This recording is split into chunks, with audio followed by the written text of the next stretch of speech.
Hi, I'm Carrie Seeger. And I'm Kristen Meschler. We are Regional Directors of Health and Productivity at Assured Partners.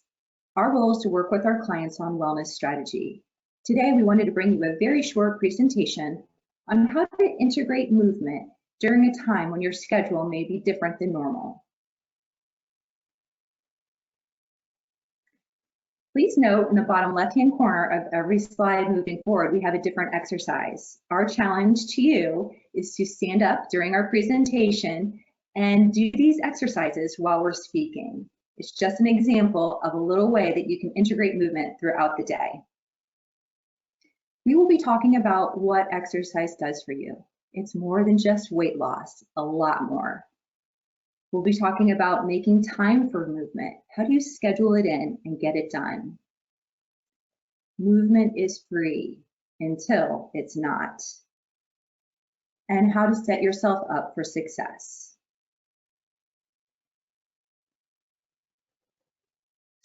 This is just a few examples of some of the things that exercise does for your body. It will boost your metabolism, but it also helps with your mental health. It reduces stress. It reduces inflammation in your body. It protects your joints. It gives you energy. I hope right now you're doing those calf raises in the picture at the bottom left-hand corner of the screen, and you're feeling a little bit more energized. And most importantly, it gives you a good self-image.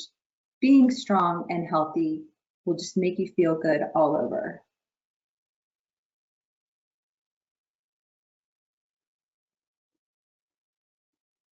So why is movement so important? We know what it does for you, but why is it such a critical piece of our health? Well, what we know is that for every 8 hours of sitting, it takes at least 1 hour of physical activity to negate the negative impacts of sitting and all of that sedentary behavior.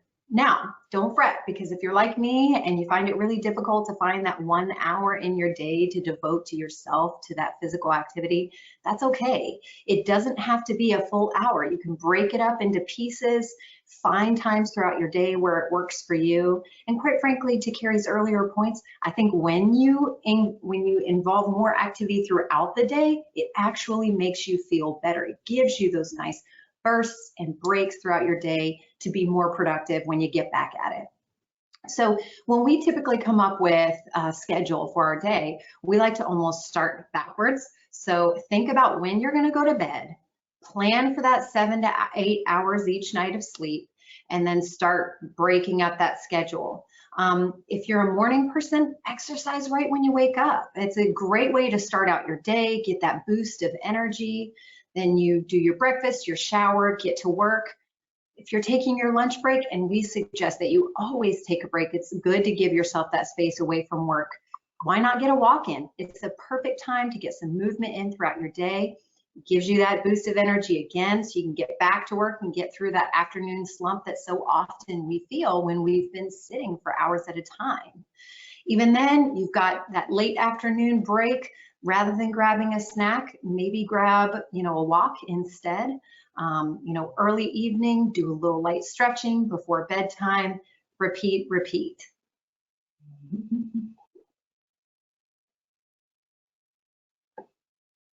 Movement is Go ahead, Kristen.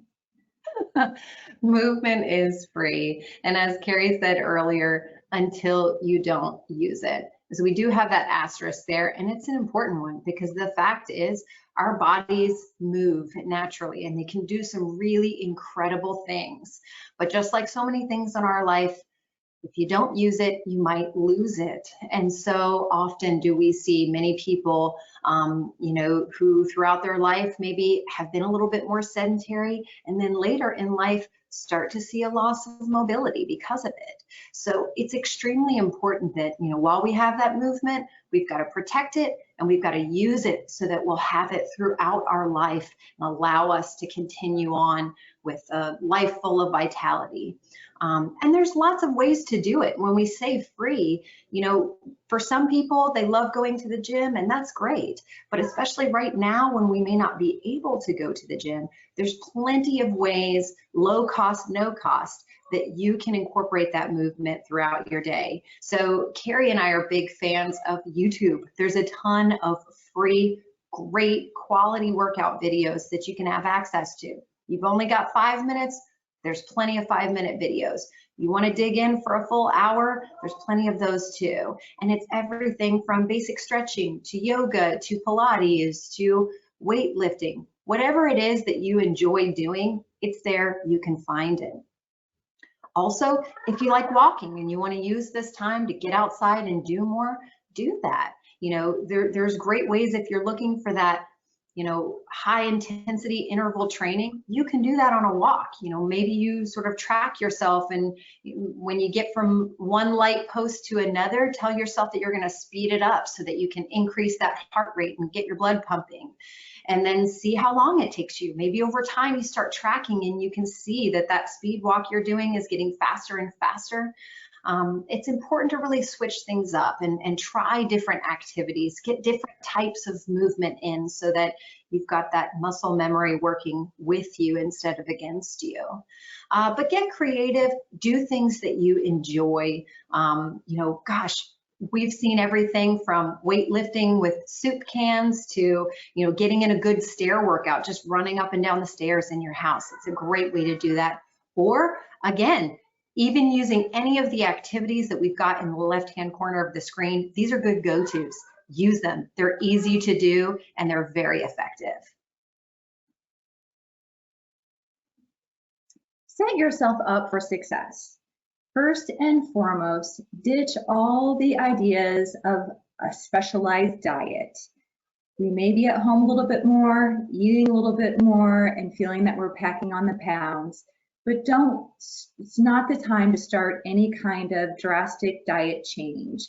You take a look at the cycle on the left-hand side, let me know, does it seem familiar? You restrict your diet in some way, that creates cravings, then you binge, then you feel guilty and you feel bad about yourself. You hold off a couple of weeks, maybe a couple of months, and you start the process all over again. It's just such a negative cycle. It leads to negative self-talk. And something else that you should ditch is negative social media. So I challenge you to go through whatever social media mediums you use, such as Instagram and YouTube, and really analyze the feeds that you've subscribed to. Even the ones that you think may be helping you, take a look a little closer and see if they are. For example, are they exercise enthusiasts that are showing off these bodies that are just not realistic? You know, genetically, your body's never going to look like that. So why torture yourself looking at it all the time?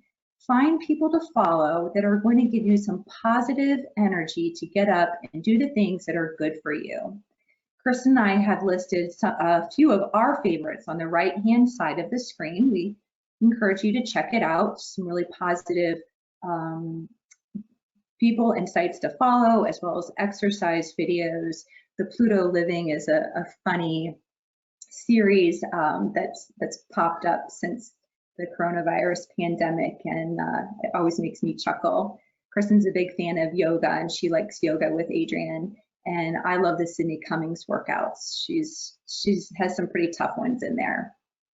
So what we want you to do is give yourself positive self-talk. There's so much power in talking to yourself, being your own coach. When you look at yourself in the mirror and you're used to looking at the parts of yourself that you don't like, look at the parts that are good, and remind yourself that you're strong and you're capable and you're able to do so many things. So we often don't appreciate it until we lose it. So we injure ourselves and we think, gosh, why didn't I appreciate being able to move normally or exercise normally? Well, appreciate it now. Remind yourself frequently how strong and healthy that you are. Surround yourself with friends and family that support you. Those people that are introducing negative thoughts or comments, you don't need to hang out with them. And find this positive social media. Also, I hear many times people say, I'm too tired to exercise, I just feel sluggish all the time. All right, this is what we're asking you to do. Eat very healthy for 2 to 3 days in a row, and you will find that you will feel better and you will want to exercise. They go hand in hand. So the healthier you eat, the more you want to exercise. The more you exercise, the healthier you want to eat. Trust me, I've heard it from many of my friends. And by eating healthy, that doesn't mean that you're eating perfectly all the time. Allow yourself some grace, but make sure you're getting in your fruits and your vegetables and you're saying no or decreasing your portions on those sweet treats. And some last tips that we'd like to give you to set yourself up for success. I have a watch that taps at me when I've been sitting for 50 minutes. It happens frequently throughout every day, and I listen to it. I get up, I move around, go to the restroom, get some water, move the laundry, go talk to someone. Pay attention to that. So you're getting up and moving. Our bodies were not meant to sit still. Drink lots of water. It's also a way to get you moving to the bathroom, among other things. And as Kristen mentioned earlier, find activities that you enjoy. It could be dance, yoga, boxing. You would be surprised if you haven't been out on YouTube lately. You can find free classes like that out on YouTube. Change it up frequently. Muscle confusion is good. And also trying to push yourself a little bit further every time. Keep it new so it's interesting and you don't get bored. And depending on the budget, treat yourself not with a big dessert or big meal, but with an exercise gift. So maybe a yoga mat or some bands, or a new type of running watch if you're hitting a certain goal or milestone. Another way to fit in some fitness without really realizing it is listening to podcasts or work trainings while walking. So you have to listen or watch a webinar. I've been known to put it on my phone and go out for a walk and have my earbuds in and participate that way. Honestly, it gets more of my attention when I'm not in front of the computer. So think of these creative ways to help integrate exercise and movement into your daily routine, and we know you'll see the positive benefits. Lastly, we'd like you to go and find a 10-minute workout, whether it's on YouTube or your own workout or just going for a walk or doing a stretch after this seminar. Thank you. Bye-bye. Thanks, everybody.